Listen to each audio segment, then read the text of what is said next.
All right, this is video number 19, and what you're looking at are the two halves of the bottom part of the sculpture, which I have prepped to join or put them together, and that's involved basically cleaning the edge and then also putting in a supporting pipe. So you can see if I compare the edge of the casting material here to the rubber, it's much cleaner than, say, this one over here that I haven't done anything to yet. I've got this kind of deckled edge to the casting material. So I've come in with an angle grinder and some areas a Dremel tool and just clean that up. The idea being, again, trying to create a surface that doesn't come above the level of your rubber, because if you do that, then you potentially create a poor fit when you put the other piece on top, or that joins this or comes against it. So, and again, as I mentioned before, I try to create actually a little bevel sort of coming down this way. And then with the bevel on the other side, there's that little V that I'll sort of fill with material and put cloth on top of.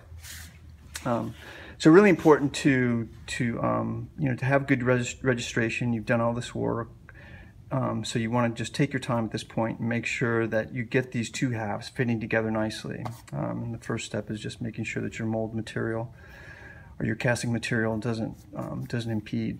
All right, you can see also I've put pipes in the legs as supporting elements.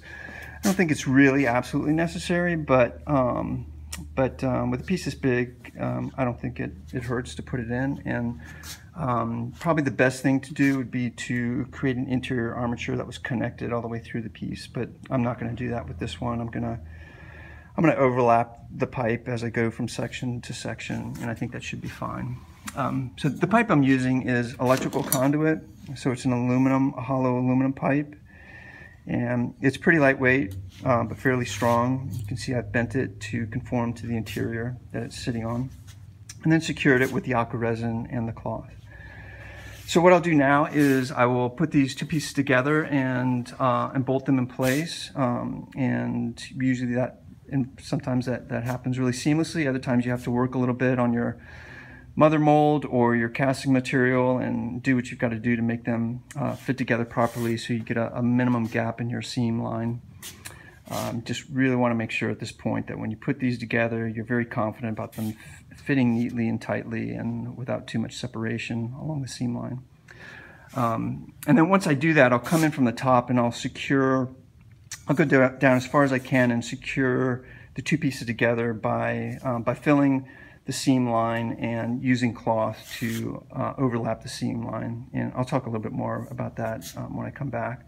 The other thing I'm going to do, which I'll show you also when I come back, is I'm going to widen this base. So this is what the sculpture is going to sit on. You can see it's a really thin area of casting material, and so that makes me a little nervous for something that's 75 or 100 pounds or whatever it's going to be sitting on something so thin. So I'm going to widen this by using wood and the laminating material and cloth, the aqua resin and cloth, and just create a wider base here for the sculpture to sit on. So that'll be a little extra step that I'll explain a little bit more after I do it.